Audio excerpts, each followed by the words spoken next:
So students, now we are going to start theorem number 4. ठीक है, theorem number 4 जो है स्टूडेंट्स वो क्या है, कन्वर्स है किसका, थ्योरम नंबर 3 का। ठीक है, और ये कन्वर्स थ्योरम नंबर 3 का क्यों है मैं आपको ही बता दूंगा। सबसे पहले स्टूडेंट्स इसकी स्टेटमेंट पे बात करते हैं। स्टेटमेंट में आपके पास लिखा हुआ है, if a transversal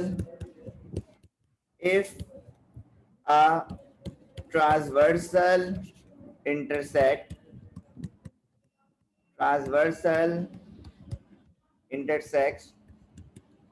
two parallel lines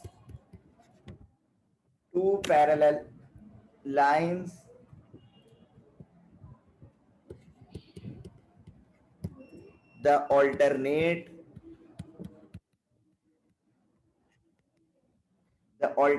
angles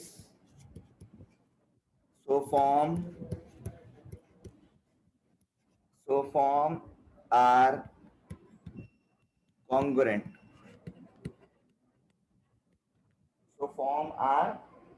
ठीक है। तो सबसे पहले स्टूडेंट्स हम समझते हैं किस चीज को, इसके स्टेटमेंट को। और देखो कॉमा से पहले पहले क्या लिखा हुआ है, ये रहा comma. If a transversal intersect two parallel lines, आपके पास दो पैरेलल लाइंस हैं और उसमें एक लाइन जो है वो ट्रांसवर्सल इंटरसेक्ट कर रही है। एक लाइन क्या कर रही है, ट्रांसवर्सल इंटरसेक्ट कर रही है। ठीक है, लेट्स से स्टूडेंट्स सबसे पहले आपको फिगर दिखानी होगी जिससे आपको मेरी बात बिल्कुल सही तरीके से समझ आएगी इंशाल्लाह। तो सबसे पहले मैं आपको फिगर दिखा दूं। ये दो लाइन है, आपकी नजर आ रहा होगा आपको, और एक लाइन का जो नाम है स्टूडेंट्स वो L है और एक लाइन का नाम क्या है स्टूडेंट्स, M है। ठीक है, और इसमें जो है बेटा वो ये वाली लाइन जो है इंटरसेक्ट कर रही है दोनों पैरेलल लाइन को, और इस लाइन का नाम है N। इस लाइन का नाम क्या है बेटा, N। ठीक है, और ये किस पॉइंट पे कर रही है भाई, ये जो इंटरसेक्ट कर रही है इस पॉइंट को, इस पॉइंट पे जो इंटरसेक्ट हो रही है बेटा, इस पॉइंट का नाम है A। और स्टूडेंट्स इसी तरह ये जो पॉइंट है आपके पास, इस पॉइंट का नाम है B। सही है, अब फिलहाल पहले इतनी बात याद रखते हैं। अब आपको समझ आ रही होगी स्टेटमेंट में क्या बात हो रही है कि if a transversal intersect two parallel lines, दो पैरेलल लाइंस हैं, एक ट्रांसवर्सल इंटरसेक्ट हो रही है line N, the alternate angles to form are congruent.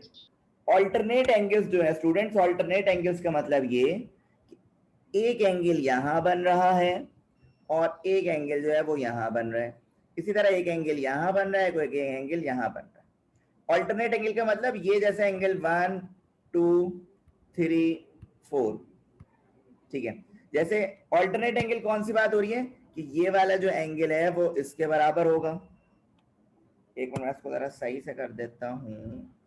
ठीक है, इसको 3 कर लो, इसको 4 कर लो। अच्छा, तो ऑल्टरनेट एंगल का मतलब ये वाला एंगल जो है वो इस एंगल के कॉन्ग्रुएंट होगा और ये वाला जो एंगल है वो इस एंगल के कॉन्ग्रुएंट। ठीक है, ये बात हो रही है आपसे। अब सबसे पहले बेटा फिगर को फिगर करने के बाद हम लिखते हैं गिवन, जैसा कि आपको पता है क्या लिखते हैं बेटा, गिवन। तो आपने स्टूडेंट्स यहाँ पे क्या लिख दिया, गिवन। और गिवन में वही लिखते हैं स्टूडेंट्स जो आपके पास क्वेश्चन में गिवन होता है। जैसे आपके पास क्वेश्चन में गिवन है कि L पैरेलल है किसके, M के, एंड लाइन N जो है वो इंटरसेक्ट कर रही है किसको, पैरेलल लाइंस को। किस पॉइंट पे, then at point A and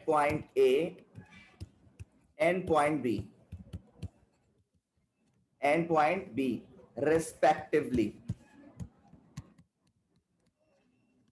ठीक है, और आपने प्रूफ क्या करना है वो भी लिखते हैं आप यहाँ पे।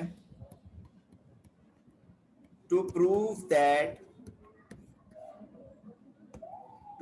दैट एंगल 1 कॉन्ग्रुएंट है एंगल 3 के, एंड एंगल 2 कॉन्ग्रेंट है एंगल 4 के। ये आपको क्या करना है बेटा, प्रूफ करना है। सही है, मतलब ये जो एंगल्स बन रहे हैं ना, ये दोनों ऑल्टरनेट है। 1 का ऑल्टरनेट 3 होगा, 2 का ऑल्टरनेट क्या होगा बेटा, 4 होगा।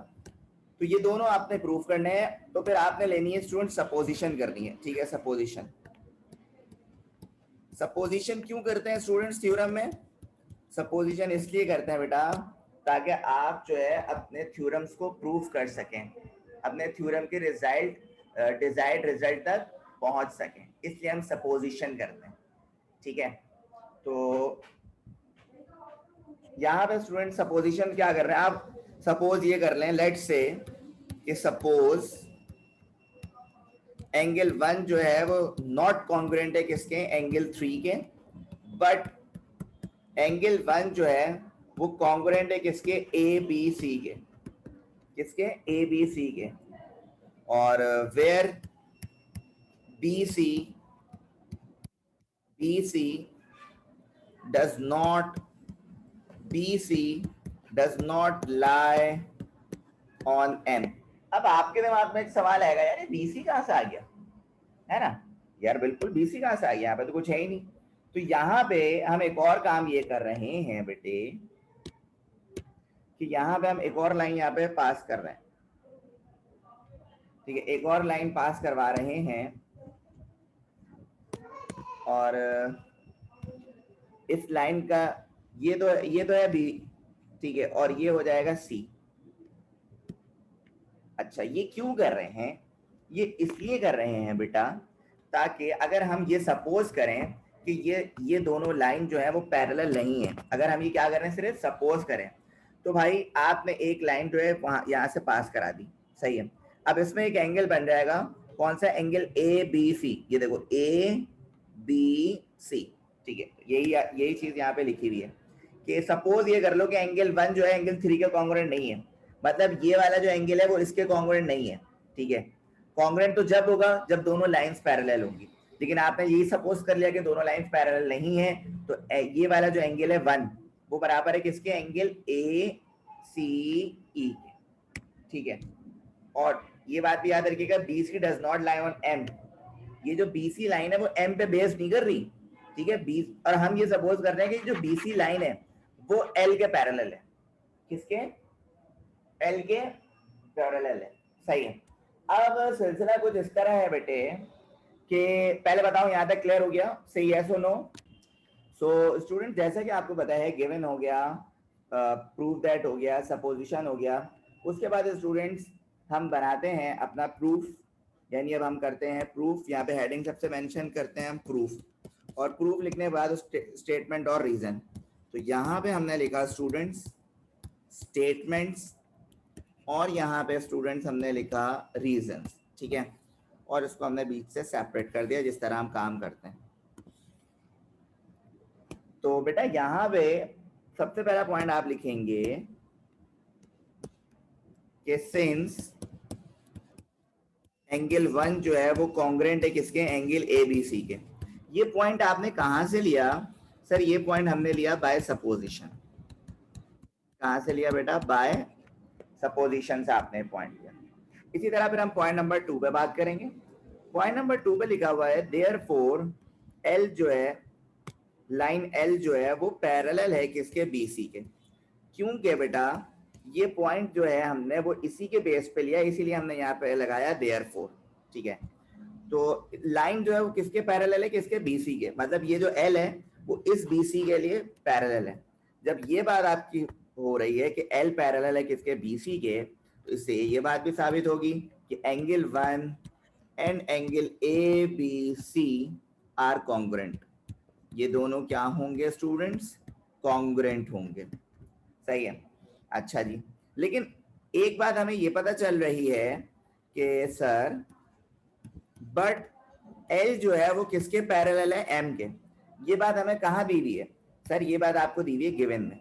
किसमें दी हुई है, गिवन में दी हुई है। ठीक है, तो आपने इसके आगे क्या लिख दिया बेटा, गिवन लिख दिया। ठीक है, इसको मैं थोड़ा सेपरेट कर देता हूं ताकि आपको अंदाजा रहे।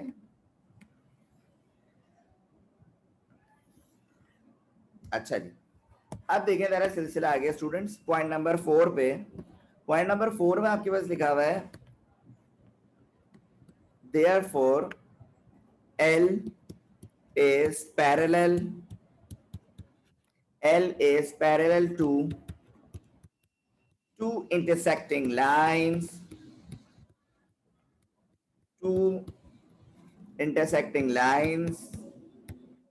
M and BC. M and BC, which is impossible. ठीक है, मतलब क्या ये आपसे कह रहे हैं कि ये जो लाइन है ना L, ये पैरेलल है किसके, BC के भी और किसकी बात हो रही है, BC के भी और M के भी. तो ये तो हो ही नहीं सकता. एक वक्त में एक ही से पैरेलल हो सकती है लाइन L से, या तो BC से या M से. ठीक है, तभी यहाँ पे क्या लिखा है कि L is parallel to two more intersecting lines M and BC which is impossible. ये वाली बात जो आपके पास है स्टूडेंट, वो इम्पॉसिबल है कि एक ही वक्त में L जो है वो M से भी पैरेलल है और BC से भी. तो इसका रीजन क्या लिखेंगे स्टूडेंट्स आप, इसका रीजन लिखेंगे both of the two intersecting lines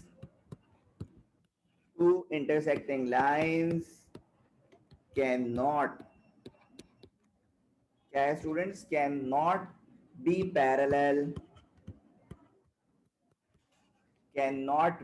parallel to the same line. ठीक है, यही बात जो मैंने अभी आपको थोड़ी देर पहले बताई. उसके बाद स्टूडेंट्स हम पॉइंट नंबर 5 की तरफ मूव करेंगे नेक्स्ट पेज पे.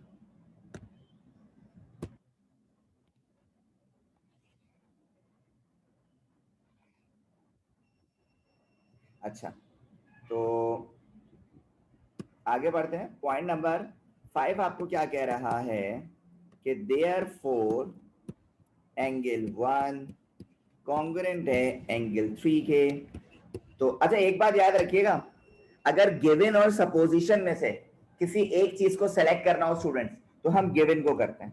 ठीक है, तो इसीलिए यहाँ पे मैंने लिखा कि एंगल 1 कॉन्ग्रुएंट है किसके, एंगल 3 के.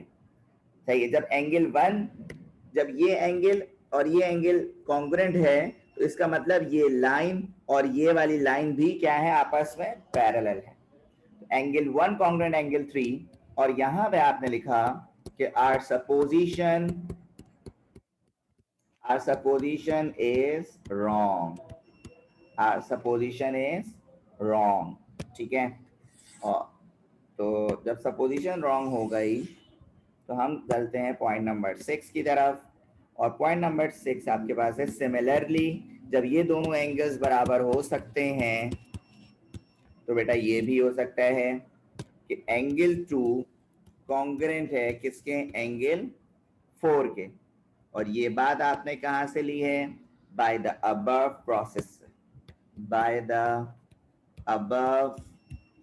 प्रोसेस. ठीक है. सो स्टूडेंट्स, आई होप आपको ये थ्योरम समझ आया होगा, जो बिल्कुल जो है वो किससे रिलेटेड है बेटा, सर वो थ्योरम नंबर 3 से कन्वर्ट्स करता है, मिलता जुलता है. ठीक है, तो ये हुआ आपका थ्योरम नंबर 4 अल्हम्दुलिल्लाह कंप्लीट. तो स्टूडेंट्स कैसा रहा थ्योरम, प्लीज